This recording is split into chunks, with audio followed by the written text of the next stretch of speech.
नमस्कार, मैं हूं ब्रजेंद्र मिश्रा। आप देख रहे हैं न्यूज ट्रैप ऑनलाइन। आज हम आपको 3 शानदार खबर दिखा रहे हैं। पहली खबर यह है कि एसडीएम किस तरह से रिश्वत लेते हैं, इसका हम सीसी कैमरा में लाइव आपको दिखाएंगे कि देखिए रिश्वतखोरी कैसे होती है एसडीएम के ऑफिस में। दूसरी खबर हम दिखाएंगे कि अकाउंट ऑफिसर, सरकारी अकाउंट ऑफिसर दिव्यांग से 2 लाख रुपए ले लेता है रिश्वत के रूप में और लालच देता है कि पट्टा की जमीन हम आपको देंगे, लेकिन ना उसे जमीन मिलती है ना उसका पैसा वापस मिलता है और स्थिति यह होती है कि फर्जी पट्टे के कागज वो उसे थमा देता है।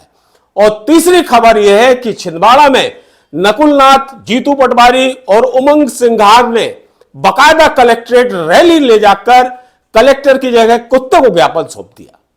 आइए हम विस्तार से शुरू करते हैं अपनी तीनों खबरों को। पहली खबर देखिए आप, एसडीएम के ऑफिस में किस तरह से घूसखोरी होती है और एसडीएम साहब कितने साधु महात्मा संत बन जाते हैं और किस तरह चुपके से पैसा ले लेते हैं। यह देखिए आप वीडियो में, आपको बिल्कुल क्लियर हो जाएगा कि साहब अपनी टेबल पर बैठे हैं, उनके सामने 3 लोग बैठे हुए हैं और तीनों के सामने टेबल में एक फाइल रखी हुई है।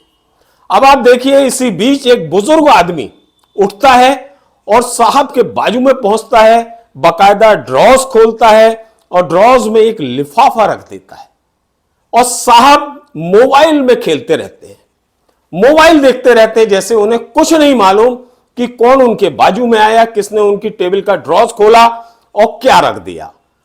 साहब के सामने जो एक व्यक्ति बैठा है वो उसी विभाग का बाबू है और यह पूरी प्लानिंग से इस तरह की रिश्वतखोरी की गई है। यह मामला उत्तर प्रदेश के औरैया का है, जहां के एसडीएम राकेश सिंह हैं, जो काम के बदले पैसा लेते हैं और स्टाइल बिल्कुल यही है। ऐसा लगे कि साहब तो एकदम गऊ हैं, इन्हें कोई लेना देना नहीं रिश्वत का, और इस तरह से ये रिश्वत लेते हैं। यह वीडियो जैसे ही वायरल हुआ तत्काल इन साहब की कुर्सी छिन गई, इन्हें कलेक्ट्रेट में अटैच कर दिया गया और इनकी जगह दूसरे अधिकारी को बैठा दिया गया। जांच की एक टीम बना दी गई जो जांच शुरू कर दी है। जिसने सवाल यह है कि ये जांच के अधिकारी अपने साथी अधिकारी के खिलाफ क्या जांच करेंगे। यह जांच में बता दिया जाएगा कि साहब जो टेबल के रैक में जो पैसा रखा गया है वो पैसा नहीं, वो एक लिफाफा था, उस लिफाफे में पैसे नहीं थे, उसमें कागजात थे। कुछ इसी तरह की दलीलें, इसी तरह के तर्क आप देखिएगा कि इस जांच रिपोर्ट में सामने आएंगे, क्योंकि अधिकारी तो अधिकारी का साथ देगा और अधिकारी अधिकारी को बचाएगा। आज इन एसडीएम साहब की बारी है, कल हो सकता है जो जांच वाले अधिकारी हैं उनकी बारी आ जाए। इसलिए एक कहावत है ना, चोर चोर मौसेरे भाई। यहाँ पे एक वीडियो वायरल हो रहा है जिसके क्रम में जिलाधिकारी महोदय द्वारा मुझे जांच के लिए सौंपा गया है। इस पे सभी पहलुओं पे जांच की जा रही है। इस दौरान उप जिलाधिकारी औरैया को औरैया तहसील से हटा के कलेक्ट्रेट से संबद्ध कर दिया गया है। अग्रेतर जैसी जांच कार्रवाई पूर्ण होगी उसे जिलाधिकारी महोदय को सौंपते हुए अग्रिम कार्रवाई की जाएगी। चलिए अब दूसरी खबर की ओर बढ़ते हैं, जिसमें ऐसा लगता है कि इंसानियत, मानवता नाम की कोई चीज नहीं रह गई। सरकारी अकाउंट ऑफिसर दिव्यांग तक को नहीं छोड़ता, पट्टे की जमीन का लालच देकर उससे 2 लाख रुपए ले लेता है और उसके बदले में जमीन तो वो देता नहीं, जमीन के फर्जी कागज जरूर दे देता है। जैसे ही इसकी पोल खुलती है तो वो बेचारा विकलांग पहले तो उनके दफ्तर के चक्कर लगाता है अपनी पत्नी को लेकर, और ये जो विकलांग है इसका नाम है हरिकरण करोजिया। ये उसी दफ्तर के सामने, अमेठी के जनपद के सामने, ये पान की दुकान लगाता है और वहीं पर इसकी मुलाकात लेखापाल प्रवीण सिंह से हुई थी, जो पान गुटखा खाने का शौकीन है और इसकी दुकान में आता था। इसने तरह तरह के लालच दिए उस बेचारे पान वाले को, उस बेचारे दिव्यांग को, कि अरे इस टपरे में दुकान लगा रहे हो, हम तुमको जमीन दिला देते हैं, पट्टे की जमीन दिला देते हैं, बढ़िया वहां शान से पक्की दुकान बनाना और दुकान चलाना। इस तरह का प्रलोभन और लालच इस बेचारे दिव्यांग को दिया जाता है, उसके लालच में आ जाता है और फिर धीरे से वो जो लेखापाल है प्रवीण सिंह, उससे कहता है कि यार कुछ पैसे भी खर्च करना पड़ेंगे, तो मरता क्या ना करता। तो बेचारा ये दिव्यांग सोचता चलो चंद पैसों में अगर हमको पट्टे की जमीन मिल जाती है तो इससे अच्छा क्या।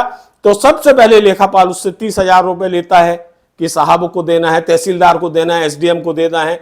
इस तरह से किस्तों में लेता जाता है और आखिरी किस्त लेता है 70,000 की, जिसमें सीधा सीधा वो ये कहता है अकाउंट ऑफिसर लेखापाल कि ये राशि हमको एसडीएम को देना है। वो बेचारा दिव्यांग पूरे 2 लाख रुपए दे चुका होता है और उसके बदले में उसे जमीन तो नहीं मिलती, उसे हाथ लगता है फर्जी डॉक्यूमेंट, जमीन का फर्जी कागजात, जिस पर वो आपत्ति दर्ज करता है। सुनिए उसका दर्द। साथ ऐसी घटना हुई थी कि हमारे पान की दुकान है जिस तहसील के सामने, और यहाँ पर सब नेकपाल एडवोकेट सब लोग आते हैं हमारे पास पान बीन गुटखा खाने के लिए। उसमें से हमारे गांव का एक नेकपाल है परवीन सिंह करके थे, कुछ दिन तक हमारे दुकान पे आके गुटखा उटखा खाते थे, दोहरा वोरा खाते थे। उसके बाद बोले कि बेटा आपको एक पट्टा दे दूंगा कि जब तक आपके गांव का मैं नेकपाल हूँ आपको एक पट्टा दूंगा।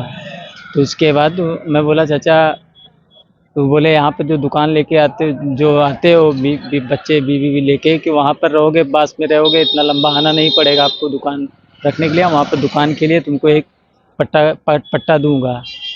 तो उसके बाद फिर कुछ दिन के बाद 2-4 महीने के बाद बोलते हैं कुछ पैसे लगेगा, दे पाओगे? तो बोला चाचा जो लगेगा हम देंगे, ऐसा बोले थे। तो उसने पट्टे के नाम पर मेरे से पैसा लिया गया था। पहले 30,000 मांगे थे और कानूनगों को देना है, किसको देना है, फिर नेकपाल, फिर उसको देना है, तहसीलदार को, एसटीओ को, फिर एसडीएम को, ऐसा करके करते 25-30 और ऐसा करके फिर लास्ट में 70,000 रुपये लेके बोले एसडीएम का रहेगा तो आपको कागज़ दिया जाएगा, जारी होएगा। अब इस मामले की जैसे ही कलई खुलती है, लेखापाल के पास टीम पहुंचती है मीडिया की, उनसे पूछा जाता है, सवाल जवाब किए जाते हैं कि आखिर आपने इस दिव्यांग से 2 लाख रुपए लिए पट्टे की जमीन के एवज में और ना उसे जमीन मिली और ना आपने उसके पैसे लौटाए, ऐसा क्यों है? तो सोचिए बेशर्मी की हद हो गई कि ये जो लेखापाल है ये पहले तो कहता है मैंने पैसे नहीं लिए और फिर कहता है मेरी जगह मेरे बेटे ने पैसे लिए हैं और वो जेल में। मतलब इसका बेटा अपराधी है, क्रिमिनल है। और ये भी दलील देता है कि अरे जब काम हुआ नहीं है तो हम पहले से पैसे लेकर करेंगे क्या। मतलब सीधा सीधा ये मान रहा है कि हर काम के ये पैसे लेता है। अब आप सोचिए क्या स्थिति है उत्तर प्रदेश के इस अमेठी की। नहीं, पैसा ऐसा था कि हमने नहीं लिया था, बच्चा ने लिया था। बच्चा जेल में है, पैसा वापस ले गए बच्चा हमसे। बच्चा हमें पैसा देने, हम पैसा नहीं लिए। हमने कहा जब तक काम ना हो जाए तो पैसा लेने से क्या उचित है। तो पैसा वो अपना रखे रह गए। वो कहता है कि हमने, जबकि हमें किसी ने, इन्होंने कोई परिवार ने नहीं दिया हमें। अब ये कहा था कि दे थे, अब केका देहन, अब उनका देहन उनका तो वो जाने। चलिए अब चलते हैं तीसरी खबर की ओर, जिसमें कांग्रेस के प्रदेश अध्यक्ष जीतू पटवारी, उमंग सिंघार और कमलनाथ जी के सुपुत्र नकुल नाथ, इन तीनों ने बकायदा रैली ले जाकर छिंदवाड़ा कलेक्ट्रेट में एक कुत्ते को ज्ञापन सौंप दिया।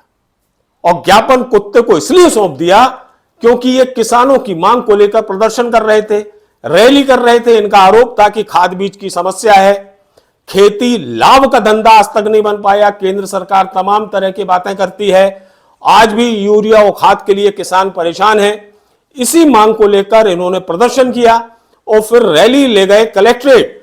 इनकी इच्छा थी कि कलेक्टर खुद ज्ञापन लेने आए, लेकिन कलेक्टर ने ज्ञापन लेने से मना कर दिया, अपनी जगह दूसरे अधिकारियों को, एसडीएम लेवल के अधिकारियों को भेज दिया, जिससे कांग्रेस के तमाम नेता भड़क गए और उन्होंने साफ कह दिया कि हम किसी और अधिकारियों को ज्ञापन नहीं देंगे, इससे अच्छा है कि हम डॉगी को ज्ञापन दे दें, क्योंकि डॉगी तो कम से कम वफादार होता ही है।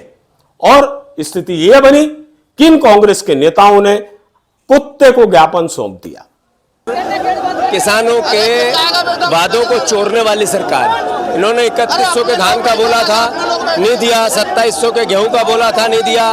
लाभ का धंधा बनेगी खेती, डबल इनकम होगी, यूरिया पर्याप्त होगा, खाद। यहाँ का कृषि मंत्री है, देश का कृषि मंत्री, और हजारों किसान सड़क पे हैं, लाइनों में मार खा रहे हैं, लाइनों में किसान यूरिया और खाद की लड़ाई लड़ रहे हैं, उन पर मुकदमे हो रहे हैं। यहाँ पर जब हम कलेक्टर से बात करने छिंदवाड़ा आए तो कलेक्टर नदारद है। आखिर आप किसानों की बात नहीं सुनोगे तो फिर आपका लोगों के लिए काम करने का क्या दायित्व है? ये सरकार चुनी हुई है कि तानाशाही की। ये सरकार लगातार अवहेलना कर रही है, अराजकता कर रही है, चोरी कर रही है, 50% कमीशन की है, इसके खिलाफ बिगुल है।